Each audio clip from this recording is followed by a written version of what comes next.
जय प्रभु यीशु। आमीन। हालेलुया। इजराइलियों द्वारा एक राजा की मांग। 8वें का पहला। जब शमूएल बूढ़ा हुआ तब उसने अपने पुत्रों को इजराइलियों पर न्यायी ठहराया। दूसरा उसके जेठे पुत्र का नाम योएल और दूसरे का नाम अबिय्याह था, जो ये बेरशेबा में न्याय करते थे। तीसरा, परंतु उसके पुत्र उसकी राह पर न चले, अर्थात लालच में आकर घूस लेते और न्याय बिगाड़ते थे।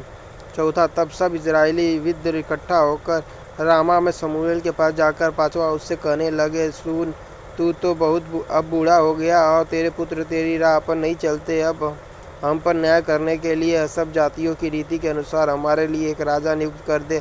छठा, परंतु जो बात उन्होंने कही हम पर न्याय करने के लिए हमारे ऊपर राजा नियुक्त कर दे, यह बात शमूएल को बुरी लगी। शमूएल ने यहोवा से प्रार्थना की। सातवां, यहोवा ने शमूएल से कहा, वे लोग जो कुछ तुझसे कहे उसे मान ले, क्योंकि उन्होंने तुझको नहीं परंतु मुझी को निकम्मा जाना है कि मैं उनका राजा न रहूं। 8वां, जैसे जैसे काम के उस दिन से जब से मैं उन्हें मिस्र से निकाल लाया आज के दिन तक करते आए हैं कि मुझको त्याग कर पराये देवताओं की उपासना करते आए हैं, वैसे ही वे तुझसे भी करते हैं। 9वां, इसलिए अब तू उनकी बात मान, तो भी तू गंभीरता से उनको भली भांति समझा दे और उनको बतला भी दे कि जो राजा उन पर राज करेगा उसका व्यवहार किस प्रकार का होगा। 10वां, शमूएल ने उन लोगों को जो उससे राजा चाहते थे यहोवा की सब बातें कह सुनाई। 11वां, उसने कहा, जो राजा तुम पर राज करेगा उसकी यह चाल होगी, अर्थात वह तुम्हारे पुत्रों को लेकर अपने रथों और घोड़ों के काम पर। जय प्रभु यीशु। आमीन। हालेलुया। पहला शमूएल 8.1-9.1। नौकर रखेगा और वे उसके रथों के आगे आगे दौड़ा करेंगे। 12वां, फिर वह उनको 1000 और 50 के ऊपर प्रधान बनाएगा और कितनों से वह अपने हल चुतवाएगा और अपने खेत कटवाएगा और अपने लिए युद्ध के हथियार और रथों के साथ बनवाएगा।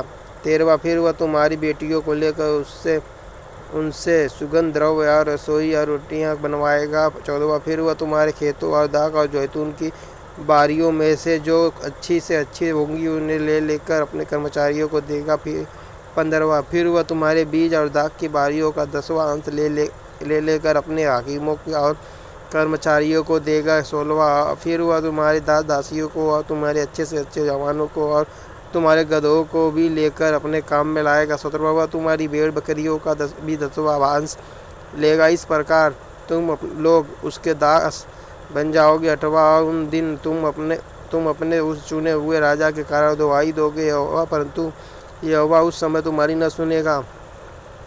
19वां, तो भी उन लोगों ने शमूएल की बात न सुनी और कहने लगे, हम निश्चय अपने सब जातियों के समान हो जाए और हमारा राजा हमारा न्याय करे और हमारे आगे आगे चलकर हमारी ओर से युद्ध किया करे। 21वां, लोगों की ये सब बातें सुनकर शमूएल ने उन्हें यहोवा के कानों तक पहुँचाया। 22वां, यहोवा ने शमूएल से कहा, उनकी बात मानकर उनके लिए राजा ठहरा दे। तब शमूएल ने इजरायली मनुष्यों से कहा, तुम सब अपने अपने नगर को चले जाओ। जय प्रभु यीशु। आमीन। हालेलुया। हालेलुया। हालेलुया। हालेलुया।